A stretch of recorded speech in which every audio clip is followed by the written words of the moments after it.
Sometimes even good people can make a mistake.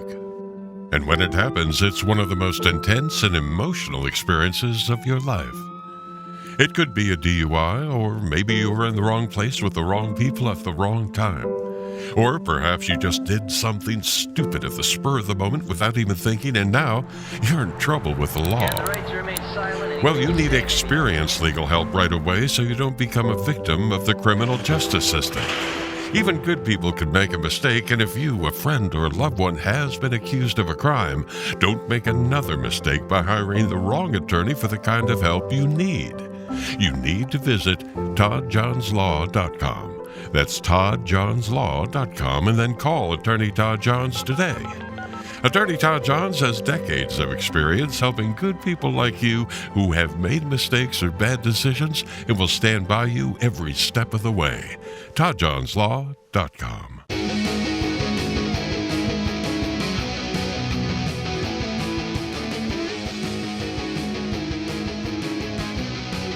All right, welcome everybody. We got John Potash, a returning guest. And John, great to be with us today. Thank you for coming. Good to be with you, Sean.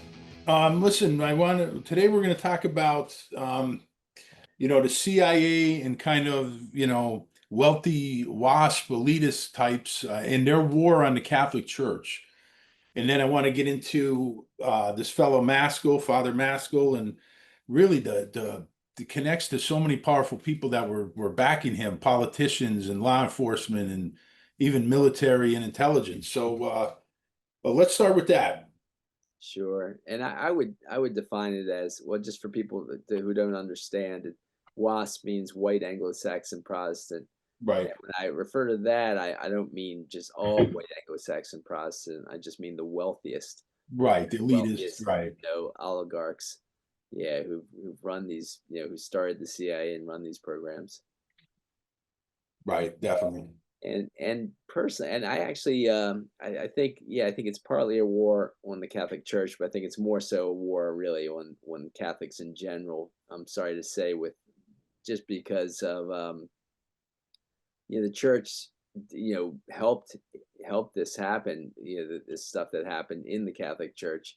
There's sure loads of good priests that didn't want any of this to happen and do good work.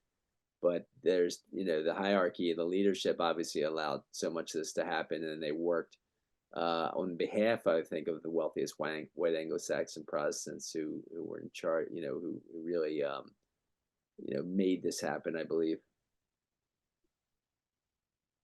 Right. And why do you think the reason, I mean, obviously I know the reason the elitist WASP, but what do you think the CIA's goal here was? Do you think it was to use the church more experimental for like MKUltra, stuff like that? Or do you think they really set out to attack and to destroy, the church itself?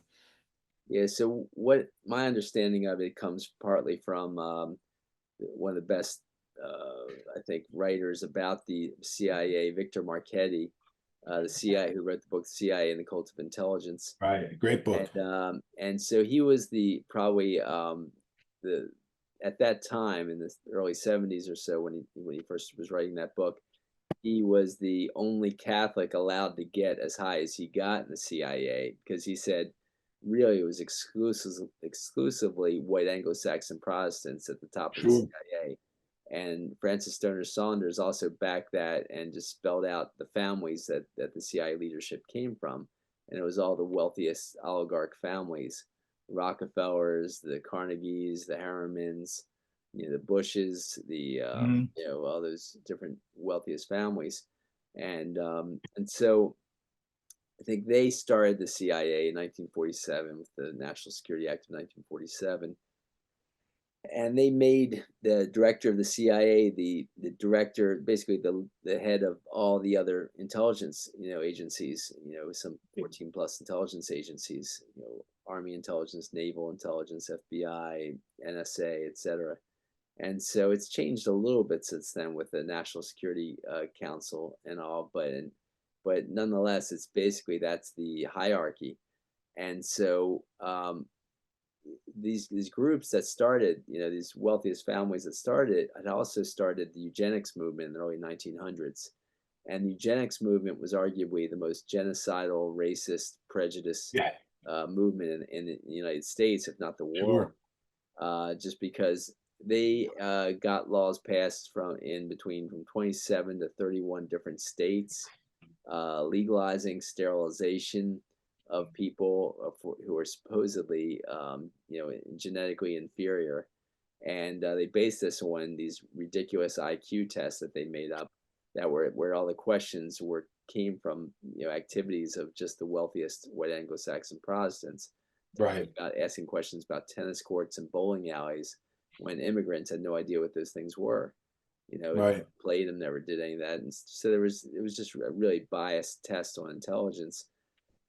And they pretended like all these other ethnicities were inferior based on that, and people of Hmm. color too, and just poor people in general were inferior. And these eugenics laws were absurd, but they basically owned, hired people in the Journal of American Medicine, and that backed this. They funded the Journal of American Medicine, doctors that backed this pseudoscience.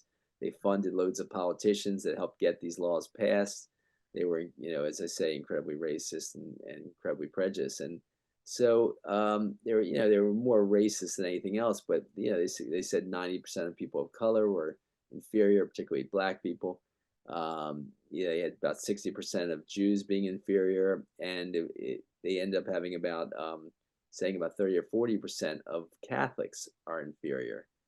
And so with that, they then use that to sterilize and or kill people in covert means by giving them tubercular milk in like hospitals that gave them tuberculosis. And so we think that, oh, all these people getting tuberculosis in the earlier 1900s was just by chance because of maybe poor health before that. But there was a lot of them, a percentage of them were given, tuberculosis by the WASP, the eugenics-minded WASP. And they even had doctors killing what they would call, defective babies because the parents were genetically inferior, they would say. And Wow. it was mostly based on ethnicity or race, and little else. And so many of the wealthiest and most powerful people in our country, sadly enough, were eugenicists. And then that fed into the World War II, when these eugenics-minded oligarchs funded the rise of Hitler and the Nazis in Germany. Sure. Yep. Yeah, so after World War II, we'll just jump to after World War II. They then utilized a lot of these Nazis, in British and Americans utilized a lot of these Nazis, and we know it. Sure. And the British and the American oligarchs were always Anglophiles.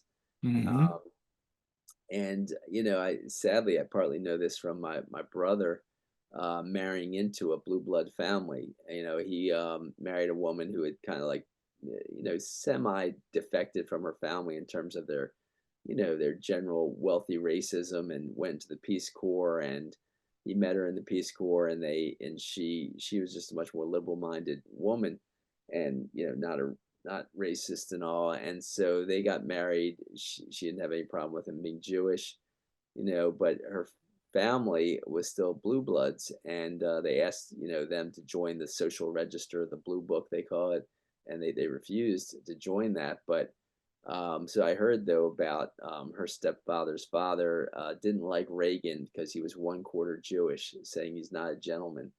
And Wow. because he was 1/4 Catholic. I'm sorry, Reagan was 1/4 Yeah. Well, Catholic, so they didn't right. like Sure. Reagan. He's 1/4 Catholic, and that's the way they think. Sadly enough, just like the littlest bit of Catholic, and Hmm. they don't like them. And we all know, of course, how England felt about the Catholics in Ireland, and the Sure. We sure genocide do. that went on there, and the forced famines, and and all Hmm. that stuff. Absolutely. So, that of course blood is also part of the American, wealthiest mindset of the white Anglo-Saxon Protestants. So when they started the CIA in 47, that eugenics movement was carried out in many places, but one place was Cold Spring Harbor. And Cold Spring Harbor was a key place for eugenics, but also by the 1950s, another program started, which was the MKUltra program. And the MKUltra program was an umbrella program for a lot of other programs. Some used to be called Bluebird, some were Artichoke, and other CIA programs, projects. But so the MKUltra had about 149 sub projects, and one of those sub projects, I mean, there was a number of sub projects that overlap what I'm going to talk about today, and but some of them did involve hypnosis, drugs, and trauma. And in 1995, President Clinton's health secretary, a woman who was later removed from office, probably because the good things she did, sadly enough, but she held hearings on the radiation experiments. And the radiation experiments was a very unknown part of MKUltra, because that was the most blacked out, censored part of MKUltra, was the use of radiation. But it came out in those hearings that I have in my film, CIA Drugs Are Us, and I also wrote about this heavily in my book, Drugs as Weapons Against Us, the CIA War on Musicians and Activists, in the first film, Drugs as Weapons Against Us, about the fact that this therapist, Valerie Wolf, she was a trauma specialist, and she brought these two patients with her to testify at these hearings, saying that we were basically, as little kids, taken by the CIA for experiments. Like one of them, I believe she said, my parents, were alcoholics and needed the money, and they, basically sold me into this experimentation. Another, I believe, that I've heard before, I can't remember if this was the other woman at the hearing or another, example, but another woman has said that her father worked for intelligence and volunteered her into these experiments. But these two testified about how the CIA used torture, hypnosis, drugs, and wanted to turn her into a CIA assassin and/or prostitute, but a CIA asset. And the second woman, but she escaped from her cage where they were doing these experiments, and found all the CIA documents, found the military documents and all related to her experimentation, and eventually, got the therapy help to get her out of this. What happens is when you do a lot of trauma to young kids, you can cause dissociative disorder, dissociative identity disorder. And as I'm a psychotherapist full time for a living while I do writing and filmmaking on the side. But as a psychotherapist, I'm a trauma specialist. And so I've learned about dissociative disorder and dissociative identity disorder. And dissociative identity disorder used to be called multiple personality disorder. But when you traumatize a young kid, you can cause that split in their mind, to cause that split personality, because one part of their brain is so in such pain with the torture, sex abuse or physical abuse, that it represses that part of your mind, and it creates a whole nother identity to forget all that happened in that one part of your mind when it's that severe. But dissociative disorder can be just forgetting things you've done and losing track of time for hours. But either way, so they create that dissociative disorder, dissociative identity disorder, to have assets that do things in one personality and don't remember in another personality. And they're some of the best assets, either prostitutes and/or assassins. And so the other woman said that she was used as a young prostitute from an early age, like in early teens or onwards, to seduce these leaders, political leaders, even academic leaders, believe it or not, to influence them to, pass legislation the CIA wants or the oligarchs want, or to influence academic heads to, push for things they want, etc. Sure. And this is what they started using with Father Maskell and a number of members of the Catholic Church, sadly enough. Yeah, well, you mentioned before when you talked about the elitist and the power structure, even in America, you see that with the CIA, where the top echelon of the agency, people like Alan Dulles and Richard Helms, they they come from elitist backgrounds. Helms is a powerful banking family. You know, we know Dulles' connections, powerful. And people that in the CIA, like somebody like a William Harvey or maybe a David Morales, who maybe made that mid-level, they would never be able to get into the upper echelon of the agency and the top level positions because they didn't come from that rich background, and they didn't come from the Ivy League backgrounds where, you know, Dulles, Princeton, and I think Helms is a Princeton guy. And you see that even Angleton is Yale and Harvard, and you just, you know, these guys would never be. They'd reach a certain level, and then that would be it. They would never be able to get in that upper echelon, you know, at the social clubs, and they would never be able to socialize with the top level brass. Right. The Dulles brothers were the lawyers for the Rockefellers and Right. J.P. Morgan families. So Sullivan Cromwell. yeah, and there's so many connections like that. You know, Bush, George Bush Sr., who was head of the CIA at one time, you know, Prescott. was his father Prescott was the director of Brown Brothers Harriman, and Yeah. Brown Brothers were the biggest, you know, private, I think, lending brokerage firm in the country, is starting in Right. Baltimore, Right. surprisingly enough. And Harriman owned, you know, was a train magnate, Hmm. and so you know, you also had the head of the Bank of, you know, the governor of the Bank of England, a guy named Montagu, was part of Brown Brothers Harriman. Right. So those are these elite connections. But yeah, and so the mid-level guys, you know, you got to hope for, they'll never get to the top, and you got to hope for some whistleblowers from them. And so there were some whistleblowers. Of course, Victor Marchetti was a great whistleblower. John Hmm. Stockwell was another great whistleblower that came out of the CIA and told as much as he can about what was going on there. And so it's the only way we can get some information, you know, about the CIA. But we can also get some information from Freedom of Information Act requests if they can go far enough. And 1975 was a big window for finding out more about the CIA, because the Senate Church Committee and some Sure. Right. committees really pushed hard for more information. And so, you know, when the Senate Church Committee investigated the CIA in 1975, they found out that the CIA owned 200 different wire services. And, you know, it was eventually found out, and I think Noam Chomsky published this in one of his books, about the fact that he found out that the Air Force Journal had come out with an article on the Pentagon owning several hundred different journals. They published, you know, several hundred different journals, and they said that rose to about over 1,200 different journals by 1982. And so, you know, what are these magazines and journals they're publishing?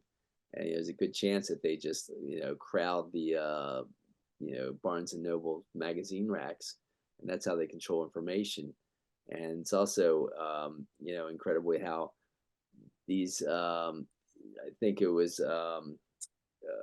Watergate muckraker Carl Bernstein who came out with, he studied what the Senate Intelligence Committee was finding with the Senate Church Committee and the other committees in 1975, and he came out with an article in 1977 called "The CIA and the Media," and he could only publish it in Rolling Stone magazine. No one else would publish it, despite his big fame, you know, from Right. Watergate.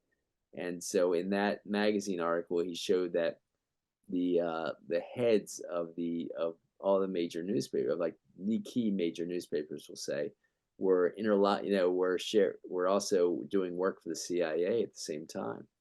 And Yeah. so that's a really important article if people want to check that out. But nonetheless, it just shows how they control our information and why we need podcasts like yours, you know, to get information out there in another way. Right. So let's get into it. Your great film, the CIA Drugs Are Us. The back half, probably the last quarter, is really about this war in the Catholic Church. So let's get into Father Maskell and this whole thing, and then, you know, the murder of Sister Cathy I want to talk about, and all the connections that he had and the backing that he had, and he got away with this for so long. It was Yeah. just a really tragic story. Right. So it basically covers what was originally covered in the Emmy Award nominated, you know, docuseries The Keepers, which was on Netflix, and then goes a lot further. And so Who Killed Sister Cathy was, I mean, The Keepers was that, you know, that documentary series, that docuseries on Netflix, and the subtitle was Who Killed Sister Cathy. And so Sister Cathy Sesnick was a beloved teacher at a nearby Catholic high school, actually within a few miles of where I live, and so it was an all girls Catholic high school, and she was about 25 or 26 years old, and the students loved her, thought she was an incredible teacher, and so um, but there was rumors going around in the school that something was strange was going on, and when women were being called to the pastor's office, the priest's office, I'm sorry, Father Joseph Maskell's office all the time. And what they found, so one of the students for Sister Cathy Sesnick, the teacher, was a woman named Gemma Hoskins, another one named Abby Schaub, and they decades later they investigated what they thought might have been happening in Father Maskell's office, and they interviewed tons of fellow students, and they came to find that he was rape, he was drugging and raping and hypnotizing tons of girls at that school, and they found that this Neil Magnus, another priest there, was doing the same thing. A priest that was associated with Father Maskell was doing that too, and so they ended up supporting what had happened before that. Though before they started investigating, was and two of these women came out as Jane Doe and Jane Roe. They didn't want to give their names, but they started having memories of something that they originally couldn't quite remember, which is the terror of what happened to them. And this was Jean Hartigan Weiner and Teresa Lancaster, or Jane Doe and Jane Roe. And they tried to take Maskell and Neil Magnus and a gynecologist nearby in Baltimore to court, a guy named Christian Richter. You're right. And they took him to court, and the judge ended up dismissing the case, despite the fact that 50 to 100 different other women came out saying, yes, this happened to me too, what Jane Doe and Jane Roe were saying, told the law firm that. But it was dismissed in court because a prominent psychiatric director at Johns Hopkins University, Dr. Paul McHugh, head of the department at Hopkins, came out and spoke out against, said that, repressed memories don't exist, he said to the judge. And that's ridiculous. Of course, we all know in psychology that repressed memories exist, but he had received funding from the CIA's MKUltra program. And there was various projects being run out of Johns Hopkins, and the director, one or two directors before him, was a guy who was so involved in the MKUltra program that he was director of the front group for MKUltra funding, which was called the Human Ecology Fund. So they were one of the most intimately involved institutions in MKUltra, Johns Hopkins, them, Harvard, and numbers, about 45 different institutions, different academic institutions involved with MKUltra, getting funding from them through this front group, the Human Ecology Fund. And so there was probably at least a few schools that knew that they were getting it from the CIA, but many of them didn't know it. Nonetheless, here this guy McHugh, testifies for Maskell, gets him off, but nothing's done to him at that point. But then years later, you got these citizen investigators checking all out, interviewing all these victims, and some other journalists also investigated this, and they came out in the Keepers docuseries, and they basically found that Maskell and the church ended up admitting that Maskell had abused loads of these girls, and they paid over $10 million in settlements to a lot of these victims. And so that Keepers documentary that really ratcheted up the pressure, and the Attorney General of in Maryland came out with a report identifying, and this happened over months and months, came out with this report and identified over 115 credible, cases against, it was 115 different priests were credibly accused of sexually abusing, minors and young boys and girls in these churches. And these stories were coming out on the front page of the Baltimore Sun for months on this case, on this situation. the church, the Archdiocese of Baltimore, filed bankruptcy. This was a few years ago. Filed bankruptcy. This was all spurred on by the keepers. And one man said, I was a prostitute. I was basically trafficked. I was first a victim of Father Maskell, but I was trafficked to various churches around Baltimore area, and then down to the Washington D.C. area, and also in Fort Meade, because Father Maskell was head of the Baltimore County Police. I mean, he was the chaplain for the Baltimore County Police. He was the chaplain for the Maryland State Police, and he was also a chaplain for the Air National Guard, and held a rank of lieutenant colonel. So he was a military chaplain at Fort Fort Meade too, wasn't he at Fort Meade. Meade? Yeah, he was Right. a military chaplain at Fort Meade, where the National Security Agency is. Right. So, after my film came out, someone sent me an article by one of the first great writers about MKUltra, a guy named Walter Bowart. Was a semi-insider, semi-outsider. He put out a Village Voice type magazine in Greenwich Village in the 1970s that was popular, called the East Village Other. And he was actually became friends with Timothy Leary and some of the other acid pushers in the area. But he was a wealthy guy, this Bowart. You have to be to put out alternative, to put out your own newspaper or magazine. But he ended up writing a good book on MKUltra. He looked through all the documents after the Senate Intelligence Committee came out with them, a lot of the MKUltra documents. And basically, they were all most of the documents, 90% of them were shredded, but 10% were saved in the accounting department, where the Richard Helms couldn't get to them to shred them. And that's illegal, of course. You're not supposed to shred government documents. Right. But, so that 10% revealed a lot. And just looking through that 10%, he came out with a number of different, he came out with a book and a number of different articles. And one of his articles, which I hadn't seen until after I created my, my books and films, was said that some of the people they trained in using hypnosis and abuse and drugs included military chaplains. So obviously, Father Maskell could have been one of those people trained. Sure. And what we found, is that other experts, like a psychiatrist named Dr. Colin Ross, who wrote a book called CIA Doctors, he looked at all of the things that. Now, I sent pages of CIA Doctors' book to Gemma Hoskins right after the Keepers came out, and she saw those pages and realized that there's a lot more to this story, and re-interviewed in a podcast over the next few years all these victims that she had interviewed for the Keepers. She re-interviewed them under the, with the idea in mind of, could this be partly CIA MKUltra stuff going on?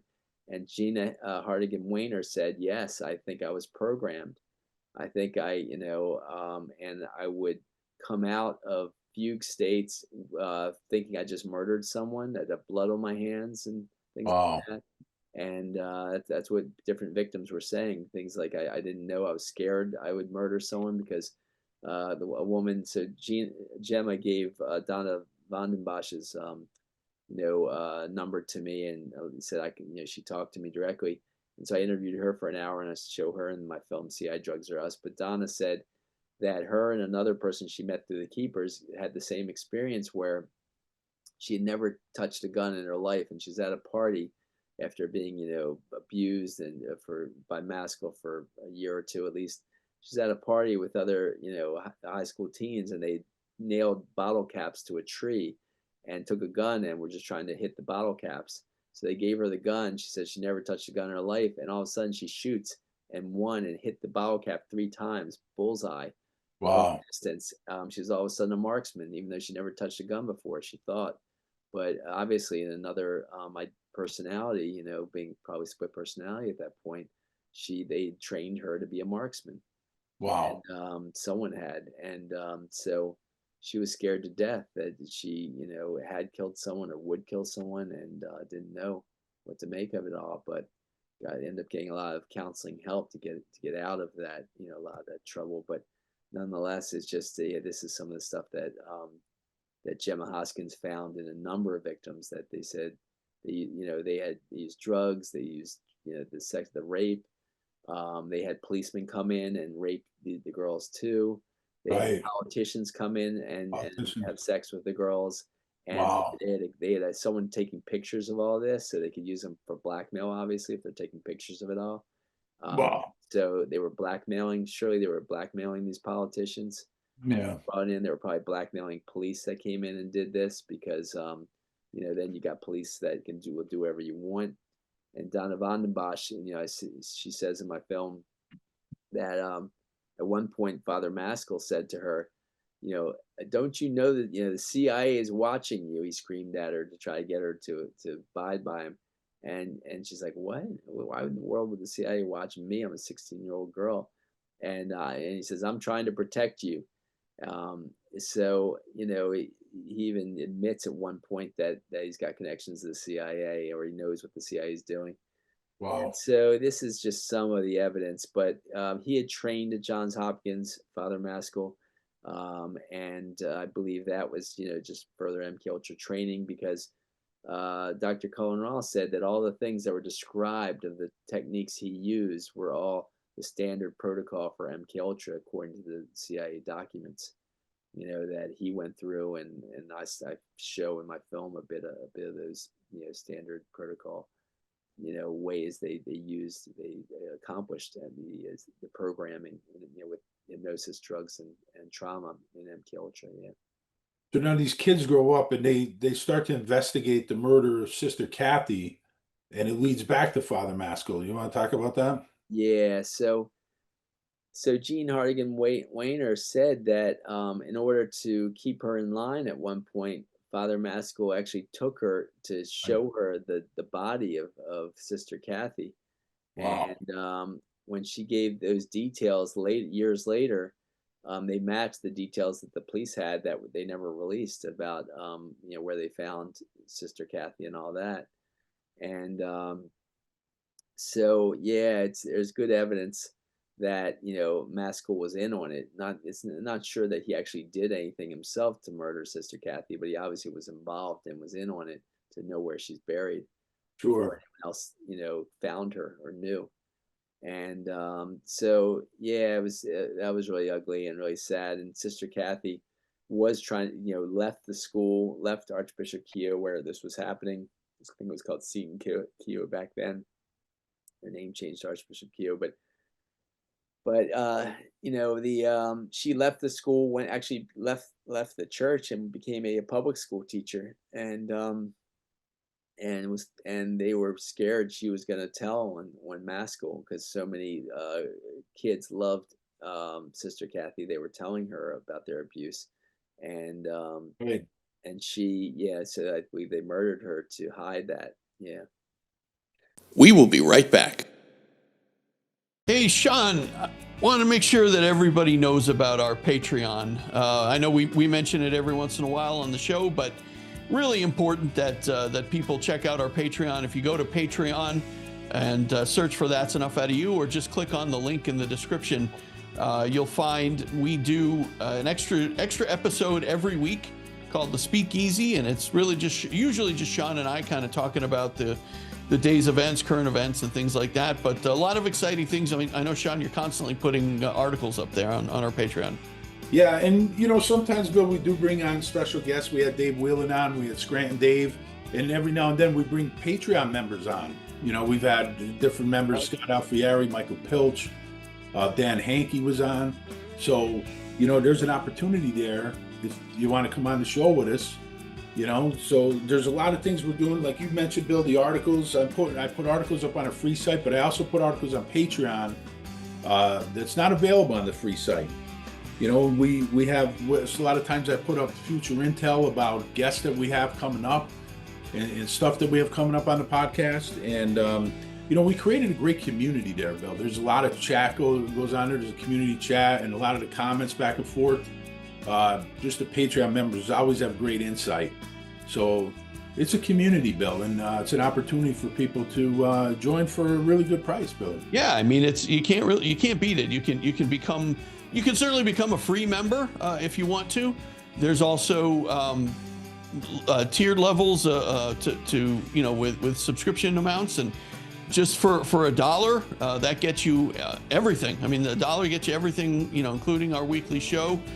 There's other tiers. I think, Sean, what is there? A $3 tier? $3, a $5, a $10. I mean, and there's a $50 if people could afford to give 50. Yeah, I mean, totally up to you. Once you join, you can make that decision, and certainly, there's no commitment. I mean, you could join for a month or 2 months or whatever you want, and then you can switch your subscription around. Totally up to you. I mean, that's people love Patreon for that reason. It really is. It makes it easy. It's kind of however you want to do it, however you want to join. And we certainly appreciate anybody who joins our Patreon and supports the show, because we definitely, Sean, we're not getting rich off of this podcast, that's for sure. But we definitely, appreciate any support that we get from our listeners. And, we also have our merchandise store. If people want to check out, we have the shirt that I have on now. We have mugs up there. We have cups, hats, anything you can do to help the podcast grow. We also have a bookshop up there, Bill, where all the authors that we have on our podcast, we have their books up. And it supports local bookstores, Bill. The money goes to local bookstores, a little bit to us, and then to the publisher and to the author. So it's a real good opportunity instead of buying Amazon and making supporting billionaires. Right, sure. There's an opportunity. And as far as Patreon, one last thing, Bill, if you want to join as a free member, we do put some stuff up there for the free members, and then if you like it and you want to upgrade, you can do that. Absolutely. So definitely check out our Patreon. Like I said, there's a link in the description to our Patreon, or you can just go to Patreon and search for That's Enough Out of You, look for our logo, and just fill in the information and you can join. All right. That's it, Sean. We appreciate all of our Patreon members, and we hope that you guys will consider checking it out if you haven't joined. Thank you. Buddy. Hey, Sean, before we move on, I just want to mention our sponsor, one of our sponsors, DK's Corner, located in Jessup, Pennsylvania, right on Cherry Street, 201 Cherry Street in Jessup, Pennsylvania. Sean, I had a cheesesteak, and I know the ads always mention the cheesesteaks, and we've had a few listeners comment on that. I actually just had one yesterday. And I thought you were on a diet. I am. But I had to, well, the thing is, at work now, we've been ordering from DK's, and I keep smelling. Everybody's ordering these cheesesteaks, and I keep smelling them. So yesterday I broke down, and I had to have one. It's all right. It's just, I'll tell you what, Sean, just delish. I love DK's Corner cheesesteaks. Dave makes everything himself there. Everything is so fresh. All the food he makes is just incredibly delicious. It's such a really a great menu too. I mean, it is. He gets really creative with a lot of the specials he has. Yeah. He has really good stuff, and his pizza's fantastic. But he always has incredible specials, Bill. And there's always different things there that you always have to make sure you check. Go on, look on Facebook, DK's Corner on Facebook, because he's always got different specials, different things. He's constantly changing the menu. Constantly, and that's what keeps it fresh, keeps everything good. Just want to make sure that everybody knows the hours have changed. So I know the ad that we've been running gives different hours, but his hours are now Wednesday through Friday, 9 a.m. to 9 p.m. And then he's open on Saturday from 8 a.m. to 3 p.m. So he has breakfast. He has these breakfast bowls in the morning. They're delicious. Everything, like I said, everything he makes is great. He's got kind of a unique cooler in there with different sodas and stuff like that, different drinks. So make sure you call or stop by.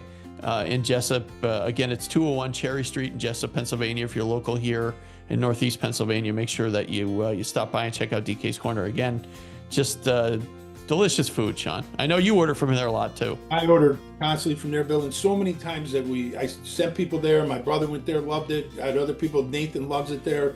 It's just a great place. Sometimes I take it out. Sometimes I even sit there. It's really comfortable. But we get so many people, Bill, listeners and stuff, that said, "Oh, I went to DK's and it was great." I can't tell you how many people. We just had a question episode where people were talking about it. It's just unbelievable place. So definitely check that out. All right, definitely check out DK's Corner. Go to Facebook, look up DK's Corner. Again, he's located at 201 Cherry Street in Jessup, Pennsylvania. Open Wednesday through Friday, 9 a.m. to 9 p.m. and Saturday, 8 a.m. to 3 p.m. DK's Corner.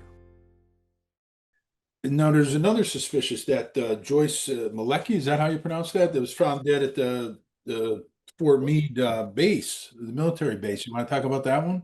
Yeah, a Baltimore Sun journalist named Tom Nugent investigated that in a very intense way for years and tried to file Freedom of Information Act requests and other things, and the FBI kept stalling him and said we don't have any documents on this. But by law, when a murder or a death or a body is found murdered on a Fort Meade or another fort, when that federal property, the FBI is supposed to investigate. FBI. So they should have had documents on the Malecki case, and they were lying and denying having documents. And eventually it came out much later that they had thousands and thousands of They're all documents. classified now. It's classified, though they wouldn't release them. And so yeah, it's Tom Nugent said that case appeared connected to Sister Cathy Sesnick's murder, and there was at least 4 other teens murders around that time that they believe were connected to Sister Cathy's murder. Wow. Teens and young and women, some women in their young 20s too, in their early 20s too, like Sister Cathy was in her mid 20s, but it was just a number of different things going on at that time. And the Attorney General's report believed that even there they said that there appeared to be a network. Obviously this one boy who was trafficked to other churches said Maskell had a large connection of priests who he prostituted him to, and Gemma Hoskins says she's found connections between Maskell, drug trafficking, and prostitution up and down the East Coast. And so Wow. you have a Massachusetts case. You probably saw the movie Spotlight about Massachusetts. Right. And it's the same thing in each state. In Pennsylvania, they also had an Attorney General report, just like they did in Massachusetts, just like they did in Maryland. And so what happens is you got this report come out. You got 115 people named in the report, and no one's prosecuted. That's the issue here, So Right. you say these 115, a good percentage of these 115 priests are still alive, and they say these are all credible cases against sexual reports of these priests sexually abusing minors, Right. and none of them are prosecuted. Why? Obviously, because a higher power is saying you're not allowed to prosecute it. Yep. If Exactly. you got that kind of power, it's got to be someone in U.S. intelligence, FBI or CIA, and the best, the authority, the people that have investigated these kinds of cases before, like a man named Nick Bryan, who's a good author of a book called The Franklin Scandal, found that the CIA has the most power usually in these situations and can squash investigations like this and tell attorney generals no, they're not going to go any further with any prosecution, and the FBI helps basically cover up all the situations around the cases so that no more information gets out. You know what, this network sounds awful lot like the Jeffrey Epstein network Yeah. and stuff. Did you find any connections, or is that separate? Oh, yeah. I mean, it's Any just overlap? it's the same kind of techniques used, the same kind of drugs are used. Epstein used drugs to both, and Epstein used in the same way. In Maskell case, there was a cameraman taking pictures of things happening. With Epstein, he had hidden surveillance film, of all of these parties, and so he could blackmail all these most influential people. If you Right. look at his Black Book, which came out, the names in the Black Book are the most powerful people in the world. You Yeah. got top politicians, you got top media influencers, you got all kinds of powerful people Right. in these parties, presidents, senators, etc. And so big writers, bankers, corporate leaders, and they surely they were on film and blackmailed, and there was drugs at these parties too for help with the blackmail, and to help with like altering people's minds so that it's more easy to manipulate them, and altering the minds of the girls that were, surely, traumatized by all this. And so yeah, and so when Epstein was first charged in about 2005, this guy Eric DaCosta, I believe his name is, was the federal lawyer for the Miami area and this Florida area, and he put the charge in, but they said you're not allowed to take this charge any further. You're only allowed to make one charge, a minor charge, and that's it. And he said, why? And they said, because Epstein is above your pay grade. He's part of intelligence. So Wow. U.S. intelligence, yeah. Right. And so this came out in a Vanity Fair article, which I show in my film. And so and it's believed that his partner in crime in this whole this whole network was Ghislaine Maxwell, and it came out. I mean, her father was part Israeli, was a media tycoon, and a former member of the Mossad, a former high up in the Mossad, I think maybe even the director of the Mossad, but either way, a really high up guy in the Mossad I have in my film, saying that basically that she was part of Israeli intelligence, and so they were both intelligence. Obviously, U.S. intelligence always works with other countries' intelligence. Sure. For to affect operations both locally and abroad, and so this is just another example of their use of this kind of work that was going on with Maskell. It's likely was going on in Massachusetts and Pennsylvania, where these reports came out and no one was prosecuted either, and likely goes on throughout the country, sadly enough. Yeah, because this is an old tactic of intelligence. Because when I did an episode on Robert Mayhew, I did a lot of research on that, and one of the things Mayhew was doing for the agency, besides a mediator for assassinations, was these kind of blackmail sex scandals, and he was getting on foreign leaders and getting blackmail dirt on them and stuff, and that was one of the key things he was doing. It's an old So this is an old tactic that they've used. Yeah, they used it in South America too, with something they had down there called Operation Condor.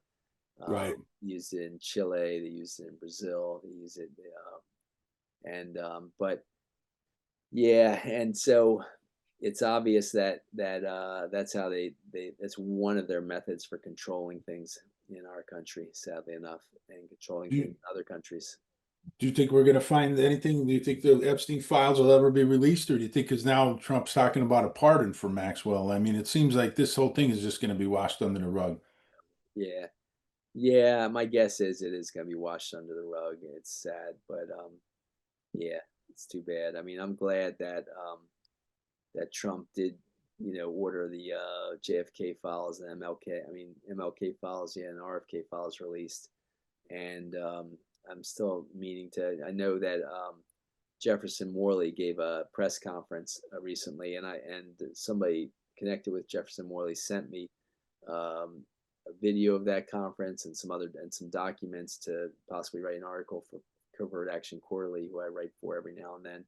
I've been writing for a number of years, every now and then. Yeah, there's some interesting stuff in those files, and we got Morley coming up. We got him scheduled to come on. Great. So there's some great. He's really found some really key stuff, especially stuff now in William Harvey that he just found recently. Yeah. And there's some key, when you start putting it, people's looking for a smoking gun, but one of the things Harvey always said is nothing on paper. So you're not going to find one document that's going to say, we did it or whatever. But when you start putting all these pieces together, there you have your smoking gun. When you I believe it was Harvey that was sent to Dallas at that time too. Well, there's a witness, one of the guys, one of his aides that's seen him boarding a plane shortly before Dallas. And this is when he was Rome section chief, when Kennedy's wanted him fired because he tried to escalate the Cuban Missile Crisis. Yeah. But now the Morley document that he found is that the CIA went to the FAA to get phony credentials for Harvey to travel within the United States. And this is shortly after, he met Johnny Roselli, and the FBI seen him meeting Johnny Roselli. So this is shortly before, we're talking September 63, leading up to Dallas. And then he's seen by an aide boarding a plane to Dallas. I mean, what's a section chief from Rome, Italy doing in Dallas? Sure. We're using phony FAA credentials with a phony Uh, name. I mean, hard to yeah, explain away. right. And then you look at the RFK case, and you've got Sirhan's analyzed by a Harvard Medical School hypnosis expert for 500 hours, and that expert says that he was clearly hypnotized to do Right. what he did, you know. And they in my first film, I've got this you know this information about the guy, the hypnosis expert, Bryant, guy named Bryant, Mhm. for the CIA. A CIA hypnosis Brian, expert right. was had reportedly bragged to two prostitutes who Yeah. served him regularly that Yep. he had hypnotized Sirhan to do what he did, to be involved in RFK Jr.'s, RFK's assassination. And the real, he was definitely a distraction, most likely. Oh yeah, no doubt. And Lisa P's, I think her book is the best on that. And we actually had Sirhan's brother on our show. Lisa got him to come on our show, and that was a fascinating interview to see. Nobody, his lawyers were definitely not working for him. Let's put it that way. They wanted to make sure that the autopsy, which would have shown his innocence, didn't Yeah. get into a court of law. Right. You So, know? so yeah, he was clearly hypnotized to do what he did, to be there and do what he did. And they say Eugene Thane Caesar was the guy that shot. I mean, because Sirhan didn't get within, all witnesses saying, No, these he witnesses couldn't in the have. film saying he didn't get within 2 feet of, No, more than 2 feet of Robert Kennedy, whereas Caesar was in the exact place. hmm Witnesses saw a pull gun out, and his gun did reach, within, right behind Kennedy's ear. And the coroner said Thomas Noguchi. And I saw Thomas Noguchi say this again at a conference on Zoom video, they live, say that gun was within an inch of Robert Kennedy's ear, back right. behind And his ear. Caesar ties to Robert Mayhew, which Lisa Yeah, had in her book, and that's, yeah, but yeah, that's definitely fascinating. yeah. Talk about the one part of your film that you had on the hearings, I believe in New Orleans, the 1995, the hearings. I believe it was that Dr. Wolf that testified about Yeah, so that's that Valerie Wolf is the therapist I was talking about earlier. Yeah, so she's the okay, one that brought those two patients, those two MKUltra victim patients, who, okay, that same one, okay, yeah, to this 1995 presidential hearing on experimentation with radiation and the drugs, etc. And in the 60s and 70s. And so that's what that hearing was about. and she mentioned Sidney Gottlieb, right? She did. Yeah, they talked about a number of the figures: Sidney Gottlieb, Richard Helms. Helms. Yeah, a number of these figures that were involved. Yeah, she mentioned a number of those big names. And I personally am a trauma therapist, and I still counsel a victim of Father Maskell right now. Wow. And so I've heard, I've gotten details, and I've counseled other victims of priest abuse in the area. And it's a lot of ugly stuff going on. These priests that one of my other victims of priest abuse, that priest is an incredibly prominent priest in our city. And I can't give names at the moment, but it's just really ugly stuff going on still right now in our area with this kind of abuse. One of the people, one of the people on that 115 number list of priests that were credibly accused, is still active, and still, he Wow. was sent to another state, when he got on that list. But so that's what they do, they just ship him to other positions, other posts. But he's still harassing some people, I'll just say. And so yeah, it's ugly. It's really such a shame because yeah, I mean, I was born and raised Catholic, and I know a lot of priests throughout my entire life, and everyone that I knew, fortunately, was really great person, and try to help the community, and really, was influential in my life. So, And I it's think the just a great shame. percentage of priests, yeah, the great percentage of priests are probably, really honest, well-meaning Sure. people. But all you need is that certain percentage that aren't, that will get involved in these kinds of things, and the WASP, wealthiest, white Anglo-Saxon Protestants, who have their agenda, will elevate, do whatever they can to elevate those priests that will work with their MKUltra program to Right. higher, to authority and to more powerful positions. And been their modus operandi with all ethnicities, where they And elevate. then they're basically untouchable.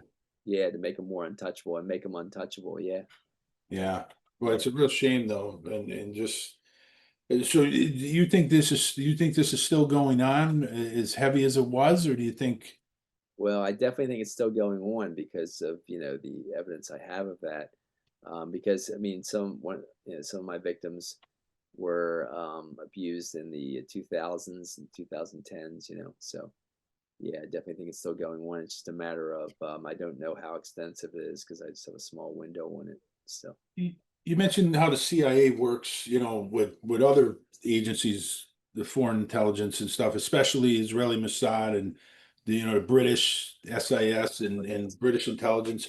Do you have evidence that, because the Catholic Church is a, worldwide organization, is this going on in other countries, or is this strictly an American from the CIA angle? Yeah, I don't know for sure, but I would imagine that it is. I mean, I know we've used French intelligence, Yeah. agents, in MKUltra, there was a French intelligence agent that was that threw one of our, Frank Olson, an MKUltra scientist, who was like right Right. when MKUltra started. This guy was working on Artichoke, Project Artichoke, and they threw him out the window. They say Mhm. best evidence is that threw him out a 10-story window, killed him, and then threw him out the window. Made it look like he committed suicide. But so yeah, I do believe it's going on in other countries. I just don't know to what extent. I don't know how much. I don't know details, but I know we at least use other U.S. intelligence agents from a number of different Western countries.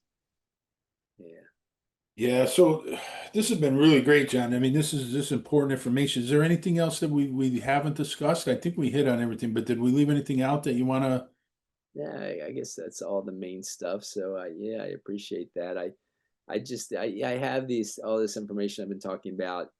The most of it is in, as you said, my latest film, the CIA, is called CIA Drugs Are Us, a Drugs as Weapons sequel. But the obviously the original film, the first film was Drugs as Weapons Against Us, which has the most on MKUltra. Right. And that We're going to aspect. put the trailer to that into this episode. Great for CIA Drugs Are Us. Thanks. Yeah. And more about the eugenics movement I have both in my book Drugs as Weapons Against Us and the my film Shots, Eugenics to Pandemics. But yeah, basically most of it's in Drugs as Weapons Against Us book and film and CIA Drugs Are Us film. So Are you planning on doing any, a deep investigation into the Epstein stuff, or do you just think it's too hard to really make any headway into that? Um, well, I wrote a article about that, about the blackmail angle on that years ago. I think that was 2019 or 2020, maybe 2021. I'm not sure. And interestingly, that was before this other woman came out with these two books, One Nation Under Blackmail, and she published in that same magazine. So I'm wondering if she took my angle on it, for her books. But nonetheless, she wrote some good books on that, and I show them in my film, "CIA Drugs Are Us." But I just don't know if I can get into a another. I work full time doing psychotherapy, so I just don't have Yeah. enough time to write a book or film on Epstein stuff. But we'll see. And I know one of the things Lisa Pizos tells me is with a lot of people just focus on MK Ultra, but that was only one of many mind control, programs that the CIA was running. And I hear you. It's more like a, there's a number of different programs CIA was running. It's just the umbrella program. It's the name that people most know. sure, So yeah, and it's just the same way as with CIA. When I refer to CIA, it's really about U.S. intelligence programs in general, because naval right. The intelligence community, intelligence community, right. right, right. Sure. So it's more symbolic of all the different mind control kind of programs and projects going on, and there's stuff going on with naval intelligence, with different other intelligence groups too. Sure. Right. Well, thanks, John. This was really fantastic. I mean, hopefully you come back and we discuss more on this. But I hope everybody, checks your film out if they haven't already, because it's really fantastic, informative, well done, well made film. Thanks so much. Great talking to you again, Sean. All right, thanks. Have a good night, John. You too. Bye-bye. That's Enough Out of You podcast is executive produced and written by Bill Rader and Sean Kane and edited by Bill Rader. The That's Enough Out of You podcast and logo are exclusive property of Bags of Chicken, LLC. Any rebroadcast, retransmission, or accounts of this podcast without the express written consent of Bags of Chicken, LLC is prohibited. So don't even try it.